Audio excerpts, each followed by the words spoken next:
Are you ready? Stand by.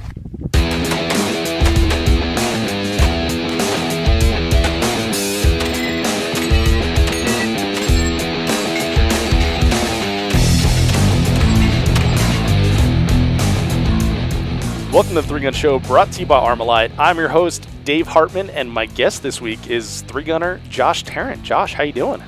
I'm doing great, Dave. Happy to be back.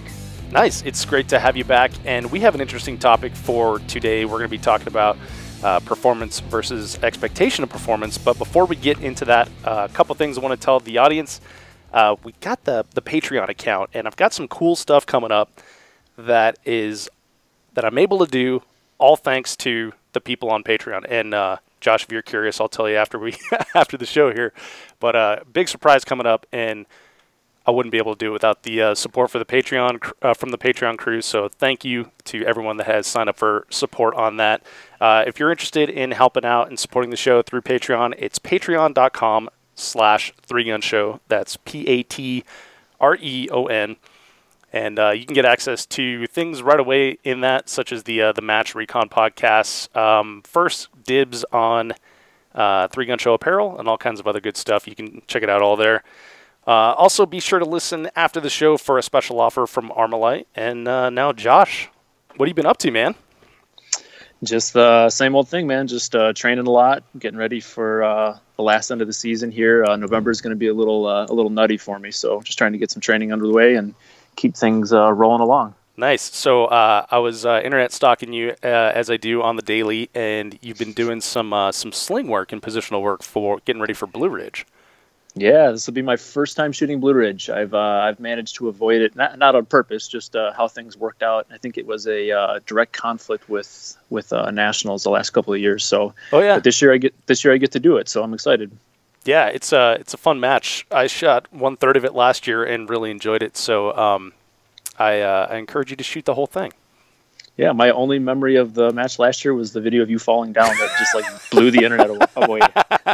Yeah, Brian Corey, he caught me at what the heck was the match? Pro-Am at Rock Castle in Kentucky, and he assured me that he found the stump and he tore it out.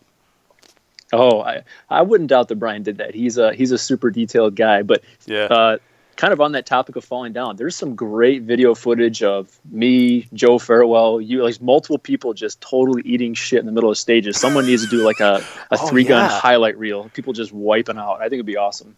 That's great. Hey, if you've got video of you eating shit on a stage, email it to me. Send me a Dropbox link or something like that, dave@threegunshow.com, and I'll put together a low-light reel. I think Joe Farewell alone probably has 15 or 20 minutes of footage. Yeah. I think Ben McNew did like a remix of Joe Fallen, which was just hilarious. Absolutely. Yeah, it's cool to see people getting more active on the socials and stuff and having fun with shooting and not being like so serious of like, I'm Mr. Badass Shooter guy, Oh yeah. We all make mistakes. I mean, Jake Latola runs into walls. I fall going into corners. Joe jumps onto bed springs and falls down. It's awesome. Yeah, it was great. Yeah, one of the videos of mine that has done the best on Instagram is me pulling up with a stage gun, a Beretta 92F, where the safety is actually closer to the sights than your thumb. Mm-hmm. And I pull up, and since I shoot a Glock, I pull the trigger and just goes dead, and I'm like, and slam the thing off. So dropped a couple seconds on that one, and you can hear like my squad laughing in the background and stuff like that. Absolutely. I mean, that's the stuff that how many seconds of footage and probably hours of footage are out there, people burning stuff down, and I think you got to put the stuff out there where you just where you really fumble and mess up, and I think that's the stuff that people really want to see. Yeah, well, yeah, it gets the most play anyway. It brings the most joy to people's life. Absolutely. Yeah, because I could laugh for hours on Joe falling down, but Joe shooting a really good stage. It's like, hey, nice work, buddy. Yep, exactly. It's like, that's boring. Fall down already. Yeah, exactly. Fall down, dance.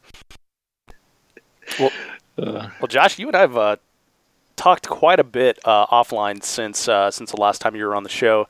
And for those who haven't heard that one yet, we will I'll link up to that in the show notes at threegunshow.com.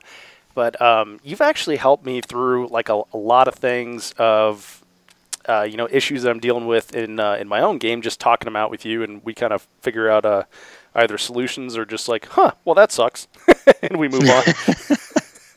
Yeah, sometimes just like, well, I don't know what to do with that, dude. Yeah. Go talk to someone better than me. Yeah. Sounds terrible, Dave. Well, one of those things was, I guess, just the whole concept of like, man, I should be shooting better than I am. Like there's like an expectation that I have for my shooting, and a lot of times I rarely meet it. And I guess we kind of decided that that's something that we share in common, and a lot of people probably in this community are do that when they walk away from matches. They're like, I really thought I was going to shoot better. I thought I was more prepared, and and things of that nature. So, how do we deal with that? How do we fix that?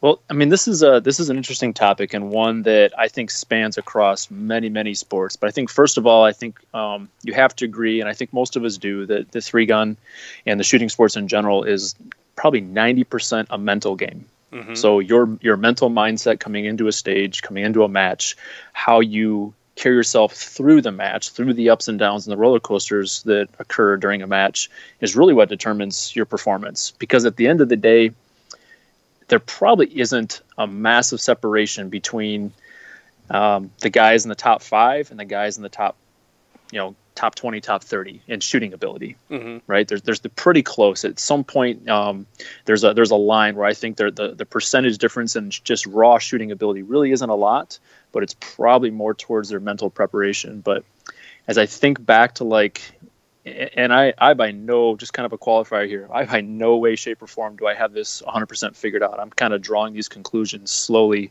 over my own shooting career, analyzing my match performances, good, bad, average, etc. And this is the kind of conclusion I'm starting to draw. And I went even deeper back into other athletic endeavors that I've been in and thought about the different pressures and mental expectations and how they affected my performance.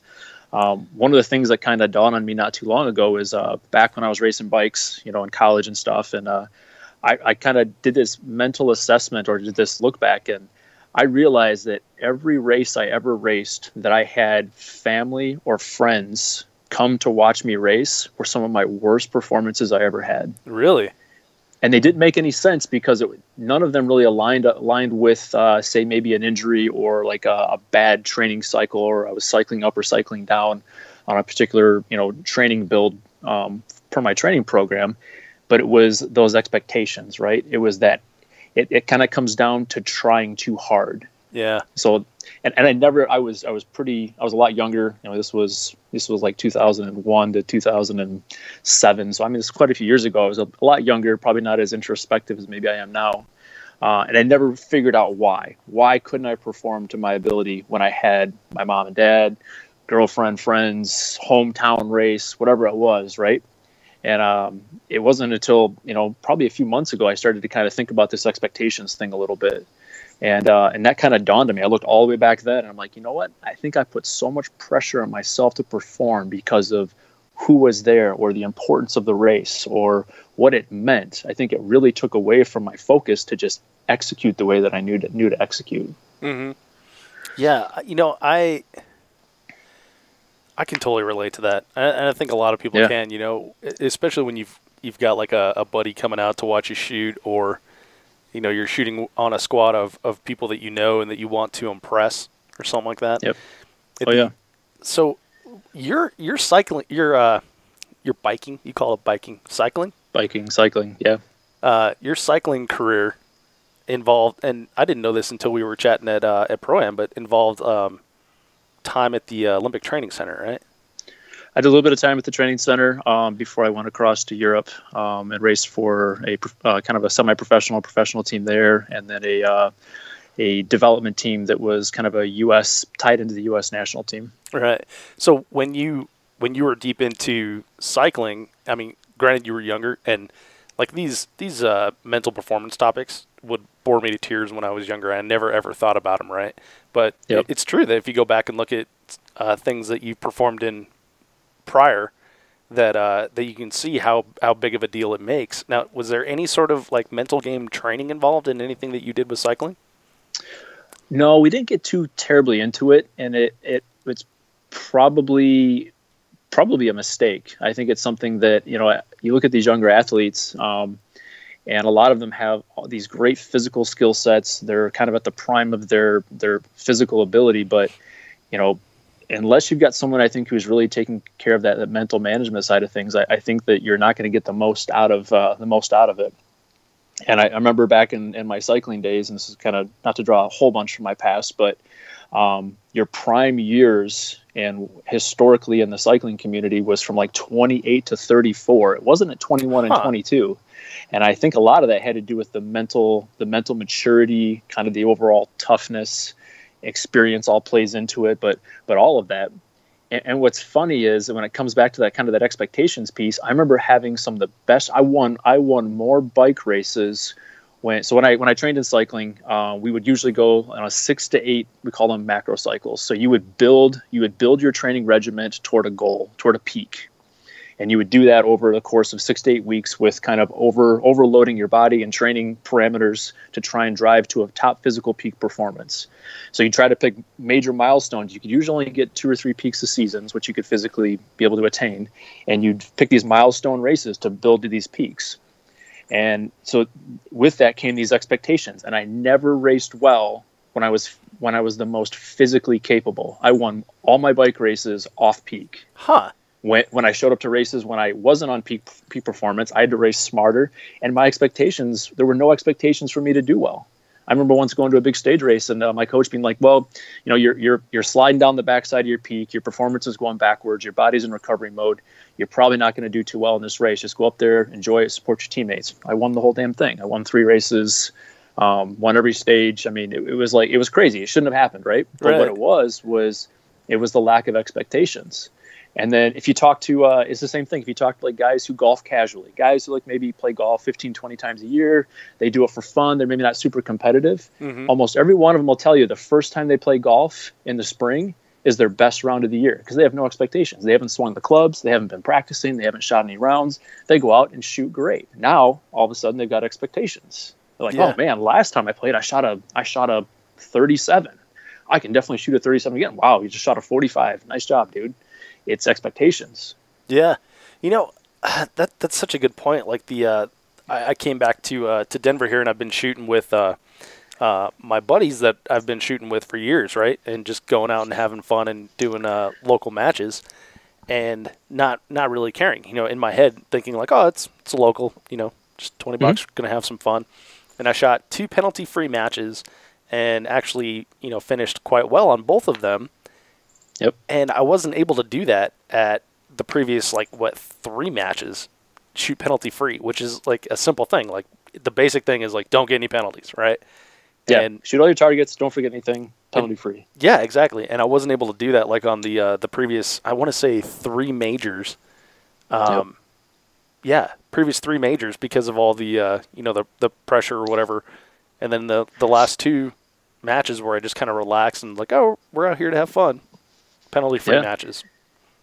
And so this year, I mean, coming into this is my 3rd full season of shooting. I've been lucky that I've been able to pick up a lot of sponsorship, and with that kind of comes a lot of pressure that we put on ourselves to perform. Right, we want to legitimize the kind of where we are in the sport. And I remember showing up to Texas to shoot the Vortex Shooter Source match. Yeah, and I'm on this huge squad with Ruben and Tate, Dylan. I mean, all the big Vortex crew shows up, and we've got some execs from Vortex down there kind of watching the match. And I remember just grinding myself into this just overloading myself with these huge expectations to perform and legitimize my place on that team, legitimize my place on that squad. And it ruined my match. I mean, It really did. I put so much pressure on myself. And it's taken me the better part of this season to kind of figure it out that putting all this on myself is all me. Every sponsor I talk to, to say they could care less is maybe a little strong, but they really don't. My sponsors, and I think any of the sponsors out there really don't care about performance as much as we think they do. They Right. really don't care that you're out winning. They care that you're a great brand ambassador. They care that you're a stand-up person, a strong individual in the community that promotes their products, that promotes what that company stands for, right? Mm-hmm. And also drives sales and customers to their doors, right? That's really what they care about. So all this pressure and all this expectation we put on ourselves, because we put in a lot of work, we put in a lot of time, we put in a lot of money into this. So there's a lot of self-built expectations, I think, to perform.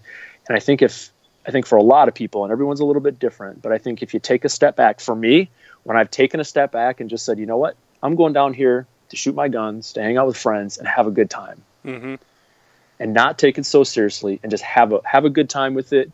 I'm going to show up. I'm going to walk my stages. I'm there to win, but I'm not going to walk away like I'm a complete failure because I didn't get inside the top 5 or inside the top 10, or I didn't win the match. Yeah. I think for so many of us, I think we'd probably benefit a lot from that perspective versus just man, I got to be in the top 5, otherwise I'm a failure. I've just totally screwed this up. All this time, all this money is for nothing. Right. Well, so how do you balance then the desire to do well with I guess with your actual performance? Like, how do you go in with no expectations but still expect to do well? Like, it's a total mental game of balance there, right? I think the desire to do well is what drives your training. Okay. So if you want to do well, you're going to put the work in, you're going to put the time in. When it comes to match time, this is kind of my conclusion I'm slowly drawing. When it comes to the match, you're gonna fall back on the level of training that you put in, Mm-hmm. regardless of desire. And all that desire, it's almost like worry, right? If you flip it on the other side, worrying about something happening, worrying about anything, worry is just a wasted piece of mental capacity, right? And it just brings about nothing. Yeah. Worrying doesn't solve a problem, right? Worrying So I is think living in the what is it? Living in the future. It's not being present, right? Exactly. And then guilt is living in the past and not being present. And I think expectation's almost living in the future, right? Yeah, Because if I'm so worried about where I'm going to finish and I'm on the first stage of the damn match, I'm not in the present. I'm not on that stage. I'm not on the next stage. I'm 2 or 3 days ahead, Yeah. worrying about where the numbers are going to shake out, versus one stage at a time, one gun at a time, one string of fire at a time, one piece at a time in the present, and ultimately there to have fun. If you have fun and you just try to have that mentality and thought process, I just think it's gonna, for me, this is what I'm really coming down to. I think I'm gonna do so much better. I think my performance is just gonna increase. So this, what you just said there, reminds me of it's process-based thinking versus outcome-based thinking, right? Absolutely. The outcome is you're putting so much pressure on either the top 5 or the top 10 or wherever you're at in your game or your performance. And then process-based is, like you said, the training, getting your training in, getting good reps in, making sure you're adequately prepared for the match, Yep. whether that's gear, it's nutrition, it's your physical health, it's your sleep. Those are all Yep. process-based. I think if you spend your mental energy on the process-based items, your preparation for the match, your training regiment, all the things you just said, and that's what you're focused on throughout the entirety of the match, I think the performance will take care of itself, because you're gonna take things one step at a time. You're gonna go from step 1 to 10 on one step increments all the way to the end. You're not thinking ahead. You shoot a bad stage, and now your thought process instantly gone to, I've blown this match. My match is over with. Blah blah blah. You're not going to shoot well. I mean, You're just not. The last big match I shot was a Michigan State championship match, and the very first stage of the match, I had a stage DQ, first DQ of any kind I've ever had. I boneheaded a slug into a birdshot target, steel popper, shot it at 12 yards with a slug. Stage DQ, right? So I'm in the hole from the beginning. I'm not going to win the match, right? Yeah. There's no way I'm going to win the match. There's too many good shooters there for me to win the match. But I kind of told myself, like, I'm here to have fun. I'm here to shoot. I'm hanging out with a bunch of friends, people that I like.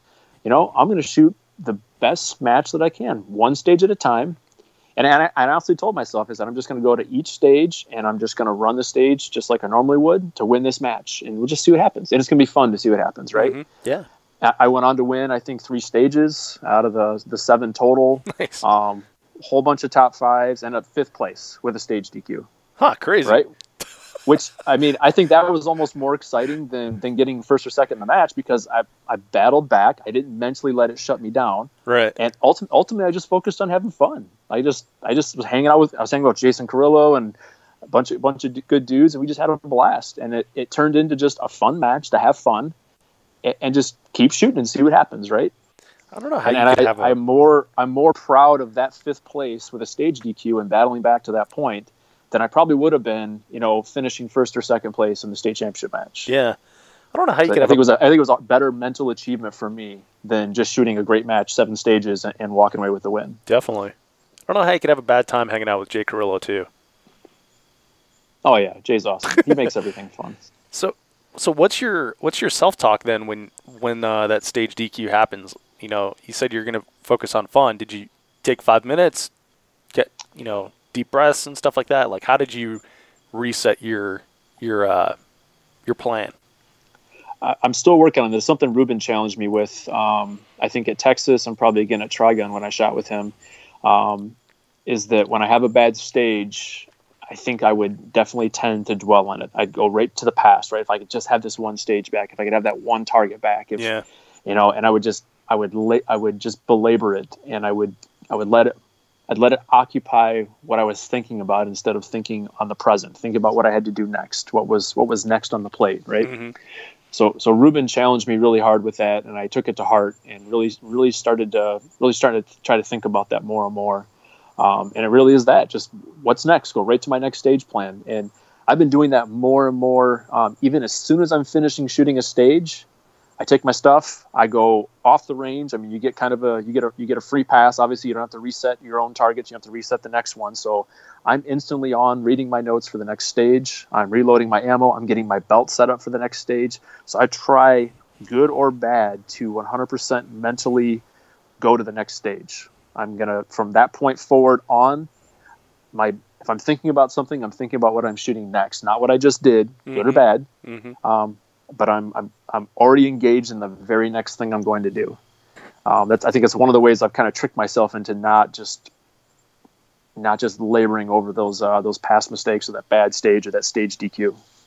Yeah, the at that match, the Vortex Shooter Source match, y'all stayed in a house with a ton of really good shooters, and I came over to visit one night, and everyone was looking at their match videos. They're prepping for the next day. They're, going over holds and stuff. And I was thinking, like, man, I'm not taking this seriously enough. And there was a lot of, I don't know what you call it, brooding, lamenting. There was a lot of stewing in the house amongst a lot of people on the day's performance, and, if I hadn't done this, if I hadn't done that.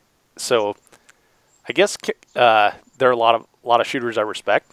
So I was kind of looking at it thinking like, wow, maybe I should take this more serious, and maybe I should concentrate on shit that I did poorly and let it really affect my sleep that night and stuff. So it's an interesting balance, of caring enough and then caring too much.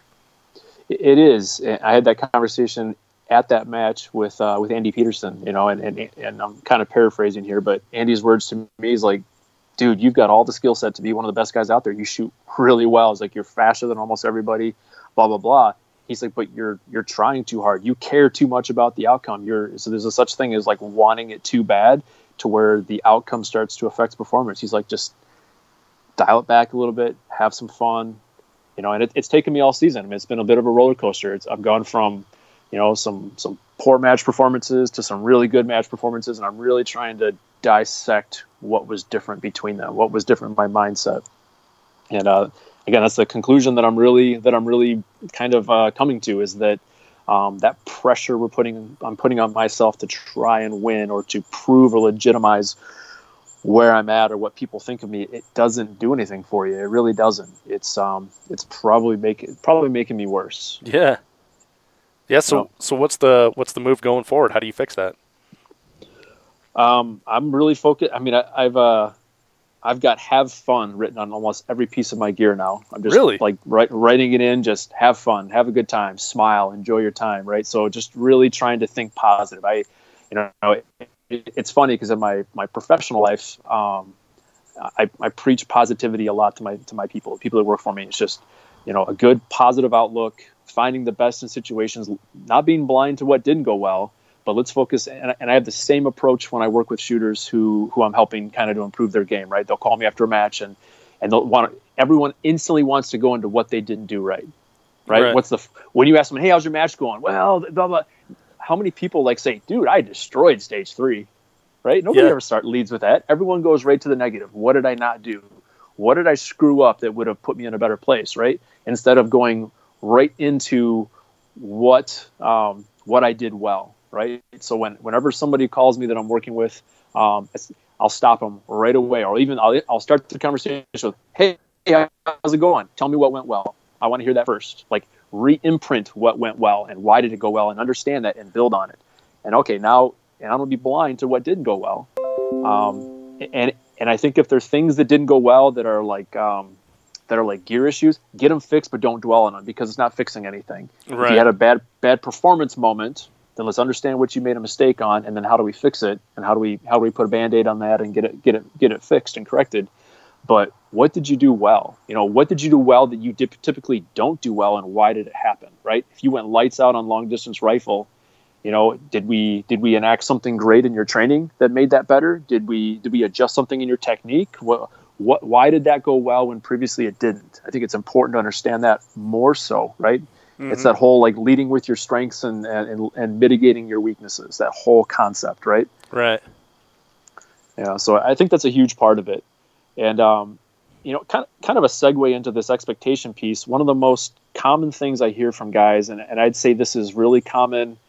I would say guys that are kind of around about, I'd say where I am, and I have no delusions of where I am. I think I know very, very well where I kind of fit in the pecking order of shooters. Mm-hmm. And I think I would say guys within probably 15-20% of where I am. I hear this all the time, and I would encourage anyone who kind of says this to themselves to take a step back and think. But I hear this all the time. If I could have just shot to my ability the whole match, I'd be in there. Oh, yeah. I've heard that quite a bit. I love it. If I could just shoot to my ability. So I heard that, and I'm not going to throw names out there, but a couple of guys that are, I'd say kind of right around that peer area to where I'm at. If I had just shot to my ability, I would have done so much better. So the last time this one guy said this to me, I kind of looked back and I wasn't being mean. I just said, tell me what you think your ability is. And I wasn't me preaching to him. It was like, let me talk through what you're thinking. I used to say that to myself all the time. I said, tell me what you think your ability is. And his answer to me is dude, he's like, when I freaking hook up, I can shoot top 3 stages at majors, and I've done it before. I said, yeah, you can. That's right. And then I asked him, I said, but what does your match look like? He's like, it's like top 3 and 50th, and top 10 and 30th, and top 5 and 90th, right?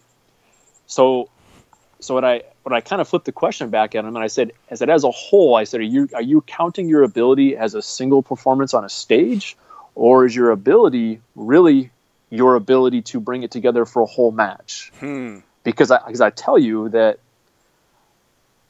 if you're a pretty good shooter, I would say if you're a better than average shooter, if you go out there and light it on fire, take all kinds of risks, it's pretty easy to 1 out of 10, 2 out of 10, maybe even 3 out of 10 times throw a stage up there in the top 5 or even stage wins. Mm-hmm. I remember my very first major match, FNH championship. Everybody was there. It was a huge match. I was as green could be, right? I had 2 stages in the top 5. They were ugly. I shot 3 times the number of rounds. I needed to go down there. I looked like a blind squirrel going nuts, right? And I just got lucky enough that I sprayed enough bullshit and I ran fast enough and had no semblance of a nice, smooth stage plan. Yeah, those were top 5 stages. Looked like a superstar, right? Right. And then the other 6 stages, wherever it was, were in the toilet, right? Mm-hmm. That's not my ability. If you shoot on the the hair edge of failure and out of control, once in a while you're going to hook up, right? And I'm exaggerating a little bit. So I think when people say shoot to my ability, I could be so much better. I think if you really take a look at what that means and what that means across an entire match, it's shooting to the right risk versus reward for your ability that you can maintain some consistency. Most of us just need to get the roller coaster flattened out a little bit. And I went and did some research, and I think I pulled up 5 or 6 major matches. And I think this is crazy. I don't know if anyone, I'm sure someone has done this, but I don't think I've heard it on the show before. If you shot 85% on every stage, if you average 85% on every stage, that's a top 3 finish in every major match I've seen this year. No way. 85%. Add the points up. Go to a bunch and just give yourself 85 points on 8 or 9 stages. It's a top 3 at every major match. Just about every major match on the calendar this year that ran points. Think about that for a minute, right? That's not burning it down. Stage wins don't win majors. Stage wins don't win matches, right? Shooting a consistent match. You probably won't win with 85%, but you'll land somewhere between top 4 and top 3, top 4 pretty much every match if you can consistently average about 85 points a stage. And that, to me, that really says something, right? Yeah, no kidding. To me, that's when you, and I think the best guys out there, and again, I always talk about Matt Kupka because he's, a guy I knew, I trained with. If anyone's influenced me more in the sport, it's probably been him. I talk to him a lot, right? And he's a hell of a shooter. Matt's really, really good. I don't think people even realize how good he is. Yeah, I got to shoot with him at Generation 3. Him and Nick Molina, both great dudes, great shooters. Yeah, exactly. But that's something that I think Matt really kind of figured out, and he's at the point now where he knows from his ability where he can press to try and get those 98, 99 points, 100 points in a stage, versus where is it a stage where he's going to play the conservative route when it makes sense for his skill set, how he's shooting that day, etc. Right? So when you really get to know yourself and honest with yourself, I think that you can start to play this game and you can really start to flatten out that roller coaster. As soon as you start flattening out that roller coaster and you start consistently, I think a huge goal for any shooter that's kind of coming up and maybe in that 50, 60, 70, 80% range of the winner is try to shoot an entire match where your performance or your spread is maybe within 10 points on every stage. He shot 70 points in every stage versus a 90 and a 40, a 80 and a 20. Yeah. Right? If you start to level that out and then slowly start to bring everything up together by finding the efficiencies, I think you'll see more rapid improvement in shooting. It's a lot more analytical approach than I think a lot of people think about. But I think a lot of people make, and me included, will make mistakes or they'll try and chase down the stage win at the risk of completely blowing the stage. Yeah, it's true. And that chasing the stage win, it's a dangerous game, but it's also like a very alluring game, you know? Oh, like, it is. I see a lot of people just going for broke, and then they're, whiny at the results. Well, and it's like gambling, right? when you hook up, and you manage to get everything together, man, you feel like a superstar, right? And you know damn good and well that you didn't see your sights for half the shots you took. You weren't seeing your sights. You were stepping through stuff. You were sending 4 and 5, strings at a single target because you were moving too fast. We've all done it. I've done it. I've walked away from stages before and be like, God, I hope I hit something because I didn't see anything. Same right? here. Yeah. Yeah, and you get back, you're like, sweet, I got lucky today. And it's all it was. It's a little bit of skill, but it's a lot of just like, hey, you got pretty lucky. You push pretty far beyond control, and you weren't dangerous. Hopefully you weren't dangerous, but you were beyond what you were really seeing. You were shooting faster than you could see your sights. Right. In which case you're just gambling. You're just, at that point, you're throwing it all, you let it all hang out there. Gambling is the perfect analogy to it because the way gambling works is the random reinforcement encourages you to keep doing what you're doing. Absolutely. Right? It's like a what do they call slot machines? They don't give out every 10th round or every 20th round. It's random, and it's random to keep you hooked in doing it. because that's the Yep. reinforcement that keeps you pumping money into it, you know? Yep. Well, I'm excited to kind of exercise this theory a little bit. I'm going to push myself pretty hard. I've got Blue Ridge, Three Gun Nation Nationals, Benning, and Hard as Hell left on the calendar. So 4 pretty big matches. Yeah. I would say matches that that I would say I would traditionally feel a ton of expectation on myself to go out and perform. I'm shooting against these matches should all draw, for the most part, should draw a pretty good talent pool. So there's always that pressure to go out there and see how you measure up against the guys that are near you, how close you can get to the guys you know that are above you.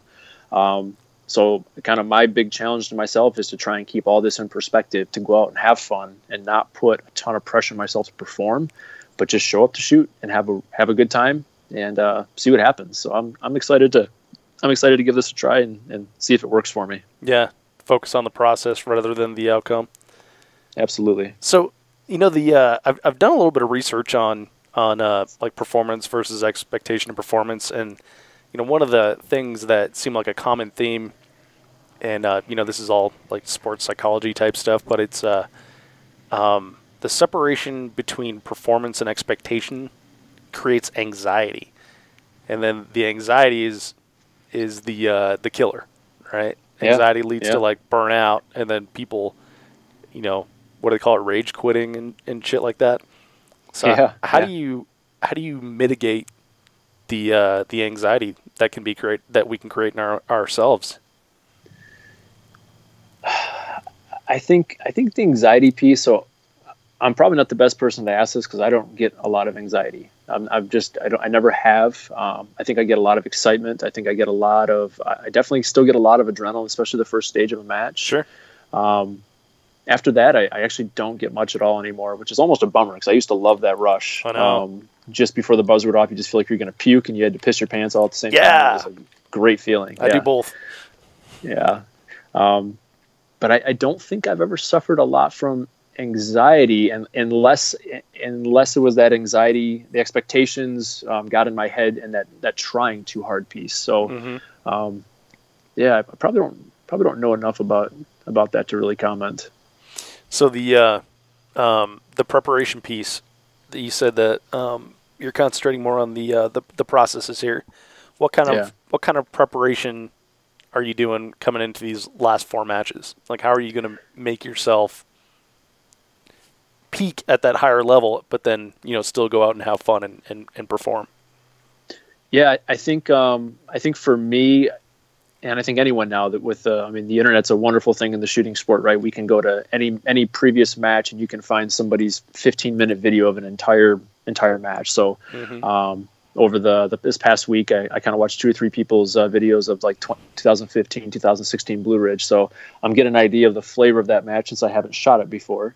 And I'm starting to dissect what are some of like the key skills needed for that match. So it's a pretty physical match. So I've amped up my physical fitness a little bit. I'm trying to run about 15 to 18 miles a week.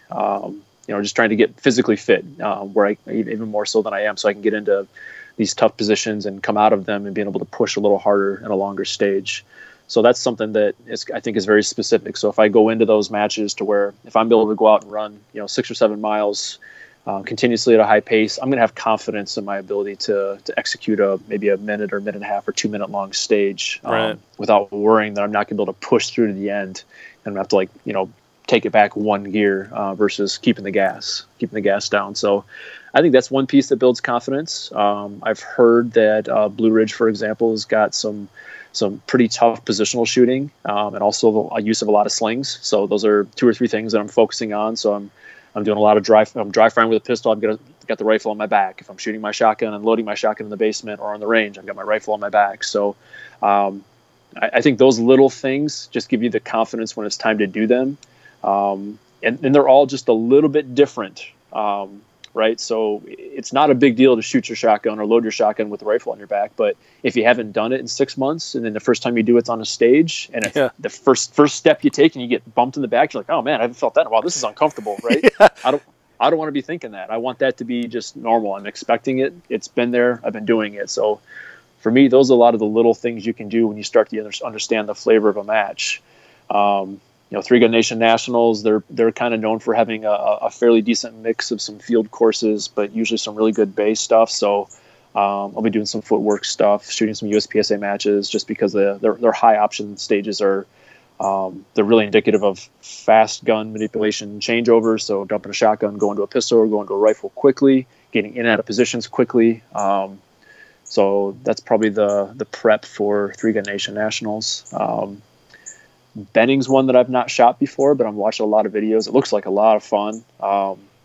So that one, I think my biggest takeaway from last year is it looked to be a lot of challenging pistol shots. That was something I kind of noticed, that there were a lot of tough looking pistol shots. So I'll probably ramp up pistol pretty hard for that one.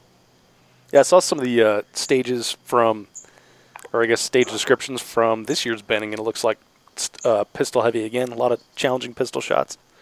Yeah.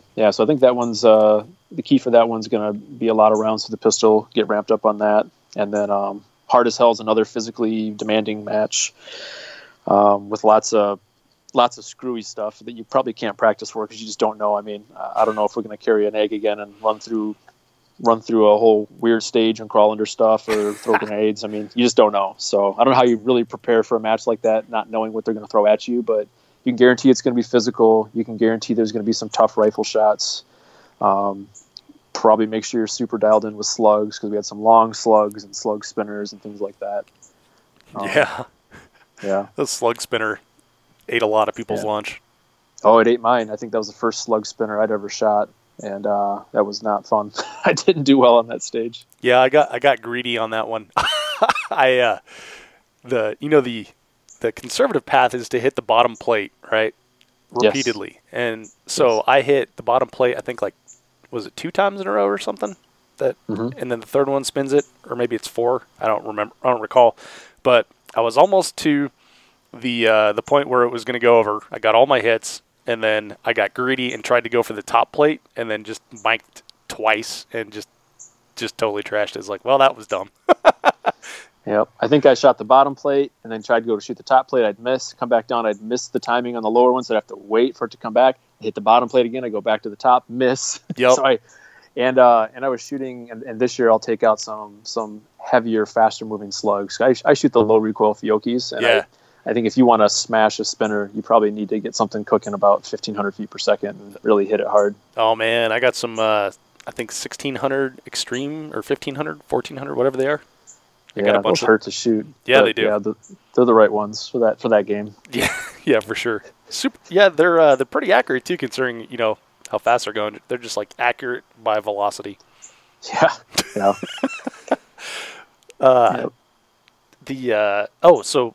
Blue Ridge. We had to sling a shotgun last year too.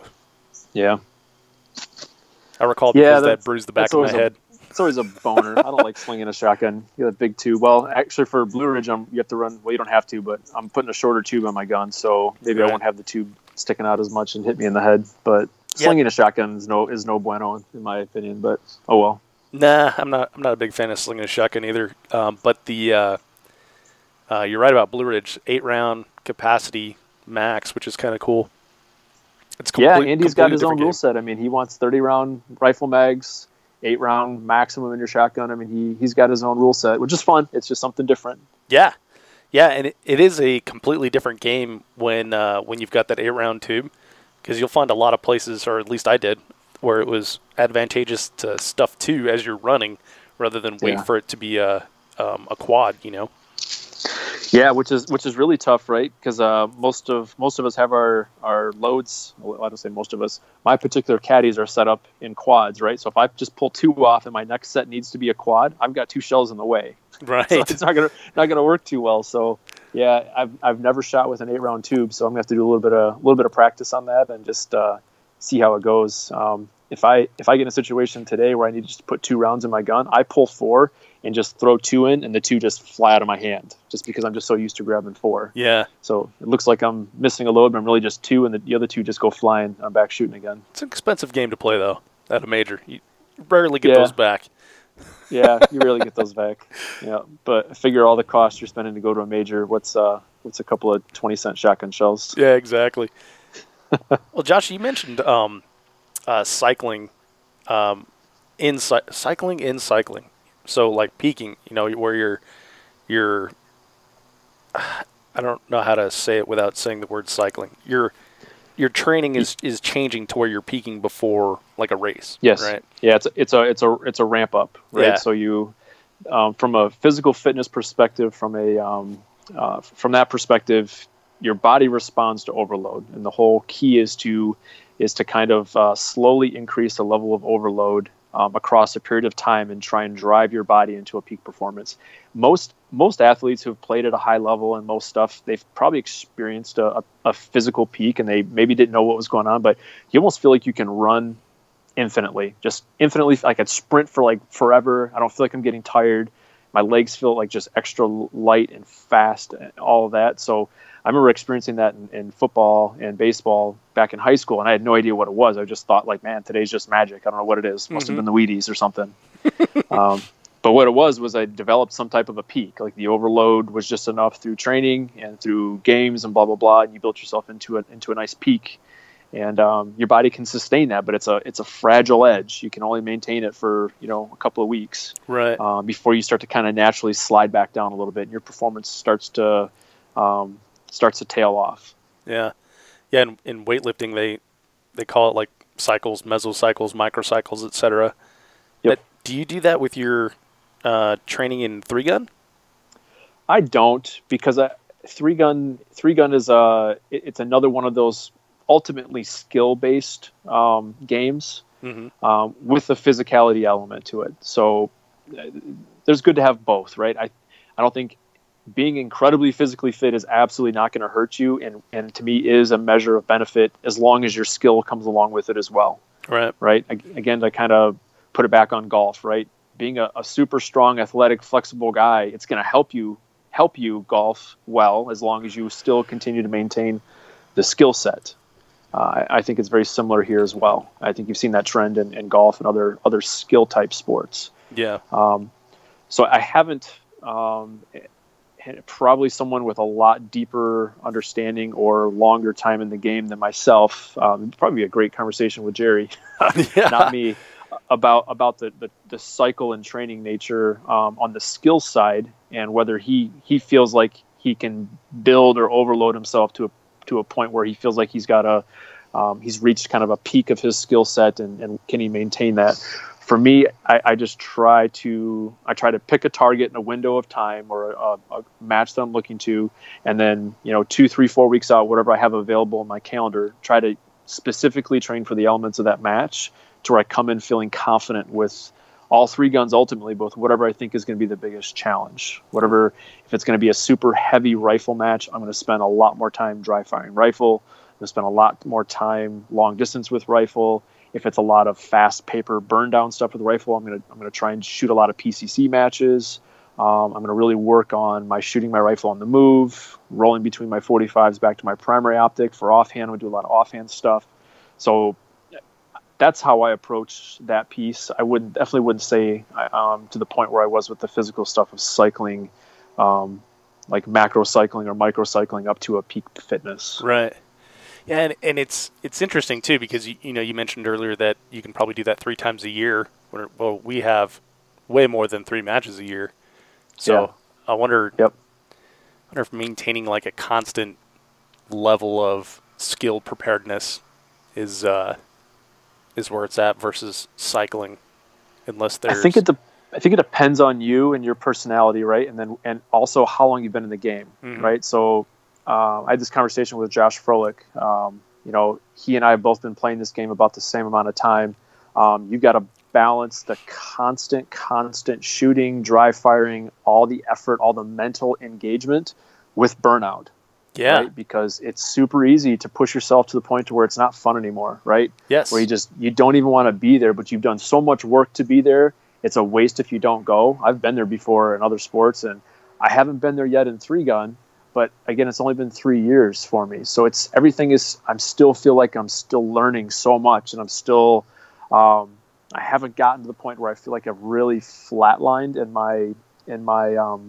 my growth. And I think once you kind of flatten off a little bit and the growth becomes so much smaller and more incremental, you're having to work so much harder to see any bit of improvement. Mm-hmm. And I think at that point, for me in my past, and everyone's different, right? Everyone's level of dedication, their drive is a little bit different. In my past, when I've reached that kind of plateau to where any increase is pretty minute and it's small and nuanced, but you got to work so much harder for it. It can be hard, and I think that's where you really have to then. For me, I've got to start being very conscientious about taking breaks Mm-hmm. and not pushing too hard, too far out. If I've got a match in 8 weeks, and I start 8 weeks from that point just killing it, just dry firing like crazy, going to the range, shooting like crazy, unless I'm really fresh or really motivated and I can maintain that for 8 weeks, I'll probably get to a point to where I'll reach maximum motivation and energy, and I'll start to lose it before I get to the match, in which case I'm kind of sliding down on that motivational backslide. Mm-hmm. So understand that about yourself, understand all of that, and take breaks. I mean, it's not a perishable enough skill set, in my opinion, to where you can't walk away for a week once in a while. And if you're anything like me, if I don't touch a gun for a week, man, by the time I get it back in my hand, I'm just happy. I'm super happy. I'm excited. I'm excited to even get downstairs and dry fire if I just take a week off. And I think it's really good to do. I took almost the whole month of July off, and it was really nice. Nice. Just to barely shoot for a month and just kind of focus on some other things, get some stuff with the family and projects around the house. I think it's good. I think it's good for everybody. Yeah, I totally agree on that. Like for the mid-year off season, the mid-year off month or whatever, I'm a big fan.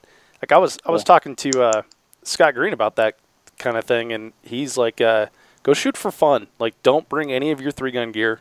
Bring like a 22 out, set up some pop cans, and shoot for fun. Like, remember why we do this.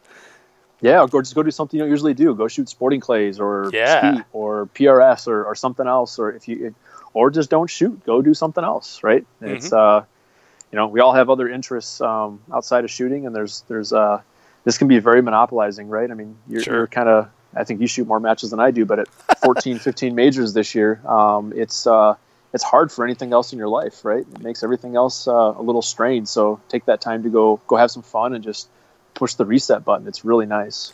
Yeah, and with that's a very good point. And with what I do, it's kind of weird because like even when I'm not shooting matches, I'm talking about shooting matches or putting out content about shooting matches or this or that. So it's difficult to get away from it. And so I do kind of know what you mean on the burnout. And I actually have been at matches where it's like I don't even want to be here. And well, you're officially an industry guy now, right? So, yeah, I guess. I think you need to manage your burnout conversations with guys like Ruben or Dustin Felix, or people that like they live inside this industry all the time and still try to compete. And how do they balance that? Because for the most part, the rest of us have some other type of job that we do, and this is 100% hobby. For you, it's blurring those lines quite a bit. Yeah, for sure.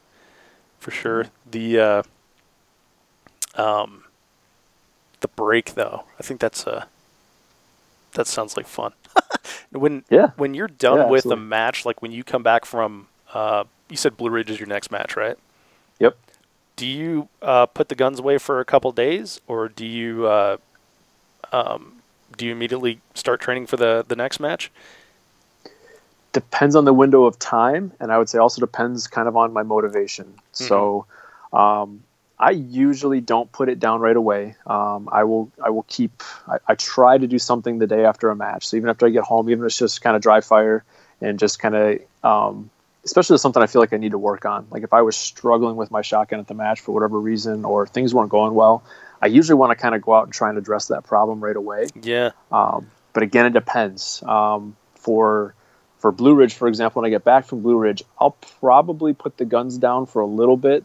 I don't know how, but I backed myself into a pretty nutty schedule in November where I go from 3-Gun Nation Nationals, and the following weekend I'll be at Benning. The following weekend is Thanksgiving, so I'm traveling with family, and then the following weekend is hard as hell. So in 4 weeks I've got 3 majors, 2 of which I'm flying to, and then 1 of which I'm driving to, and then I'm driving down to North Carolina for Thanksgiving. So I don't know why I did that to myself, but I think leading into that, I'm probably just going to like shoot myself into shape. I'll do a little bit of training, obviously I always do, but knowing all that's coming, I'll probably take a little break after right after Blue Ridge, give myself a week and start to ramp up again. Oh, that's interesting. You mentioned Josh Freilich earlier, and I was chatting with him at the Nordic Vortex Championship, and or the Trigun, and he's saying, "Yeah, I'm gonna go home and do some dry fire tonight." I'm like, "Bro, we haven't even had the awards yet." Like it's interesting how different people are. There's people like, "Oh yeah, I didn't take my guns out of the bag, didn't clean them." And on to the next match, and then there's people like Josh, and then you're somewhere in between. Yeah, I mean, in my mind right now, what appears to me from the outside, and I know Josh is, and I don't know Scott Green as well, but Josh and Scott are two guys who have come on really, really fast, right? Mm-hmm. I think Josh and I started almost the exact same time. I would definitely say that his success has far exceeded mine, but it's been simply because he's been incredibly motivated. I mean, he's put in tens of thousands of rounds through every one of his guns all season this year. Tons of live fire, tons of dry fire. I mean, he's super, super motivated. He's just got one of those personalities that he's just going to continue to drive this as hard as he can. And I got to believe Scott Green's doing the same thing, to have come on as quickly as he has, and to reach the level that he has reached. I mean, there's no magic to it. It's just hard work. It's a lot of hard work. Well, and Josh has the background in in MMA, which requires a ton of skill, a ton of work involved, and you totally get out what you put in that. Scott has the background in baseball, which is the exact same thing. Yep. You've got the background in cycling. Ultimately, it's how much you want to sacrifice, or how much you can, what your situation is. I mean, I think Josh is incredibly lucky. He's got a range in his backyard, and he can put rounds down range a lot more consistently than most people can, which is a huge benefit. Benefit. And he's proven himself to be a great brand advocate. So he's got the backing from he's got Federal Premium as a pretty large sponsor of his. So he's not hurting for ammo, which definitely is also helpful. Mm-hmm. Yeah, definitely helps. Well, Josh, we talked about your matches coming up. What is the thing that you're going to be focusing on once the shooting season's over? So it's that time of the year right now. We're trying to figure out sponsorship stuff and contracts for next season. So I've started those discussions. So I'll be focusing a little bit of my mental energy on that side of things. I tend to do a ton of pistol work in the off season. I think it's the most perishable skill, and you've probably heard everyone say that if you can shoot a pistol well, then you can shoot everything really well. So that's another key piece that I'll continue to probably pour 80% of my off season into my pistol.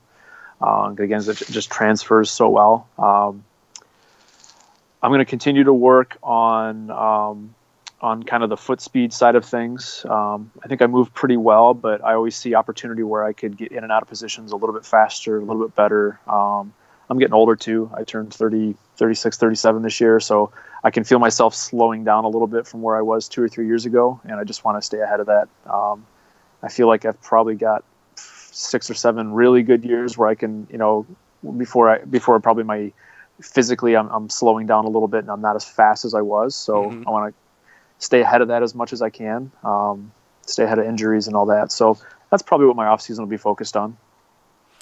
Yeah, and then you have to buy a bunch of dots and shoot open. Yeah, luckily my eyes are really good for now, so I'm hoping they stay good for a long time. Yeah. Well, one of the things that we've been talking about in the 3-gun community recently, thanks to our buddy Dylan Easley, and then of course I just kind of hammered on it because it's a lot of fun. It's a fun thought exercise. Is new rules. Is there anything that you see in 3-gun that you think can be improved or would like to see change rule-wise? Rules is an interesting topic, right? And we've talked about 3-gun Nation coming in, trying to unify kind of a standard rule set, and I think the sheer nature of, from what I understand, I haven't been in this game a long time, but 3-gun I think really started and blossomed as an outlaw sport, right? It was guys who kind of broke away a little bit or just didn't want to be tied in as much to like an IPSC or a USPSA mentality, you got all these great matches that are built kind of on their own rule sets. I mean, the reality is, from match to match, for the most part, there's very, very little difference. You might have different scoring. This match may only let you use a 30-round mag in TO. This match might let you use whatever length tube you want in limited. Some do, some don't. It just varies. So there's a little bit of variance there. I think it's good that there's no major gear changeover required from match to match amongst the three big divisions, which is nice, right? You don't have to like have a whole set of different stuff to go shoot one match. So I think that's nice. I think keeping that mainstay is probably pretty important. I think a lot of the discontent maybe with, I keep hearing TAC Ops and Open are becoming too close, and I think I disagree with that. I think Adam Maxwell kind of hit the nail on the head, right? The largest volume, the biggest group of people is in TO. It's arguably the TAC Optics, or for you Three Gun Nation guys, Practical. The largest number of people, probably the most competitive division, is TAC Optics. So, and I think you're getting the cream is rising in that group higher, faster than the others, I think, because of that. So I think you're going to get for example, I think your best shotgun guys loading quads is going to run a shotgun stage or a shotgun section of a stage faster than probably 90% of your open guys. Because in open right now, there isn't a lot of super high talented guys. There's a couple of guys. So it might be just the Josh Fralichs or the Mike Whitesides that are going to win an all shotgun stage over the TO guys, and the TO guys are going to be right behind them because, for the most part, most of us can run and load. We can load at the same speed that we can just running without loading. So loading's not slowing anything down for the most part. So I think a lot of the I don't want to call it butthurt, but a lot of the perception there is they've seen the gap narrow, and it's because the skill set has improved, not because the equipment. We're still having to grab shells in our bare hands, and I think that's the real differentiator. Whether the tube is 10, 12, or 14 long, I don't think it really matters. The skill set has changed. People are loading shotguns lightning fast, and it's having less and less of an impact on the stage. Yeah. So from the shotgun side, that's my opinion. I say leave it. That's pretty cool with the that the advance, like you said, is a skill thing and not an equipment thing. It wasn't like a piece of gear we had to go out and buy. It was a technique. Well, I guess you had to buy caddies, but... Yep. So, but again, to me, it's from gear to gear, a box-fed shotgun that has huge capacity with a drum and a dot on it is a huge advantage in a lot of situations. In my opinion, an open guy's got an advantage there. Right. He's got a comped shotgun with a dot and a drum in it. That's a lot of difference from a iron sight, hand-fed tube, Breda, Benelli, Versamax, insert whatever brand you want here. To me, those are wildly different games, wildly different shotguns. What do you think about the difference then between TAC Ops and Limited? Again, to me, the biggest differentiator there is you're limiting round capacity in all the guns. That's a big difference, and a non in Three-Gun Nation optic. In Three-Gun Nation, you are. That's true. Yeah, but, and some of the other ones, you're not. Yeah, I mean, you can run a D60 in Limited in some matches. Yeah, which is ridiculous. Yeah. But if it's a heavy rifle match, then it's still going back to the one power, the fixed power optic. Power optic being the big differentiator. And so if you can cling steel at 300, 400, and 500 yards with a one power optic, that's to me it's an advanced skill set, and it's still a pretty big differentiator. But I don't play limited, so I guess I don't care that much. I guess if I'm being selfish, like I'm not going to play that division. I don't have any intention of playing that division, but. I guess if I have an opinion on it, I think the round count should be limited in the pistol, round count should be limited in the rifle, and same thing with the shotgun. And then obviously the optic is what the optic is. What do you think about? Let's go back to TAC Ops since we actually shoot there. What do you think about downloading your shotgun on the start? Like we have 8 rounds in the tube, and many people have 12 or 14 round tubes. Yeah, I think you got to pick something, because I think as soon as you say just fill it to whatever capacity you have, then you got people with 16 round tubes and it just becomes open. So right. whether 9 is the magic number in the gun, why that held the test of time, it was probably because an 8 round tube matched up with the length of the standard, whatever was like the considered the standard barrel length, which is probably like a 24 or 21 inch barrel. Right. That's probably how it started, because it was even. I'm fine with it. Again, to me, it's not broken, so I wouldn't fix that. I agree with a lot of what Nick Miller said. I listened to your episode with Adam. Mm-hmm. I think Nick Miller was the voice of reason across a lot of it. Dang him. Yeah. Like I said, I'll get him a T-shirt. You know, what Nick said. Nick was right. Nick was right. He's a wise man. We should all listen to him. Awesome. Well, Josh, we've covered a lot of topics here. I'll let you get back to your nice Sunday and your beautiful weather out there in Ohio.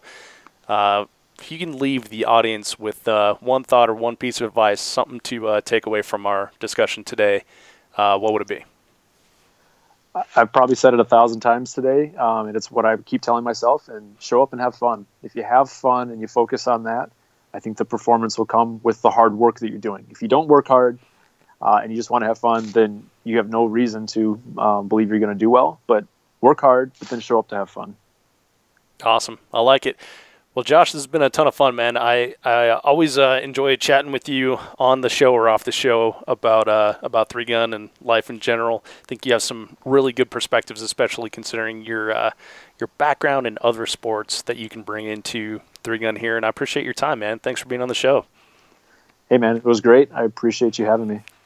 And for all of you listening, before you take off, check out the show notes at threegunshow.com for links to things that Josh and I discussed in the podcast. You can also sign up to be a patron, a Three Gun Show supporter, if you will, or purchase your very own Three Gun Show logo tee, which Josh has one, makes his biceps look huge. Yes, it does. It's proven scientifically, analytically. Your muscles are twice as big in a Three Gun Show t-shirt. That's right. As always, this podcast is brought to you by Armalite, and Armalite has allowed me to get special pricing for listeners on their line of three gun rifles, both 13.5 and 18-inch, as well as competition handguards, gas blocks, and tunable muzzle brakes. And if you're looking for any of that stuff, hit me up, dave@threegunshow.com, and I'll hook you up with a great deal. Quick reminder that if you enjoyed this episode of the podcast, subscribe in iTunes, Google Play, Podcast Addict, or wherever you get your podcast content, so you can always get the very latest, and leave a review too. That really helps the show. Thank you so much for downloading, listening, and subscribing to the show. I'm Dave Hartman, and I'll see you on the range.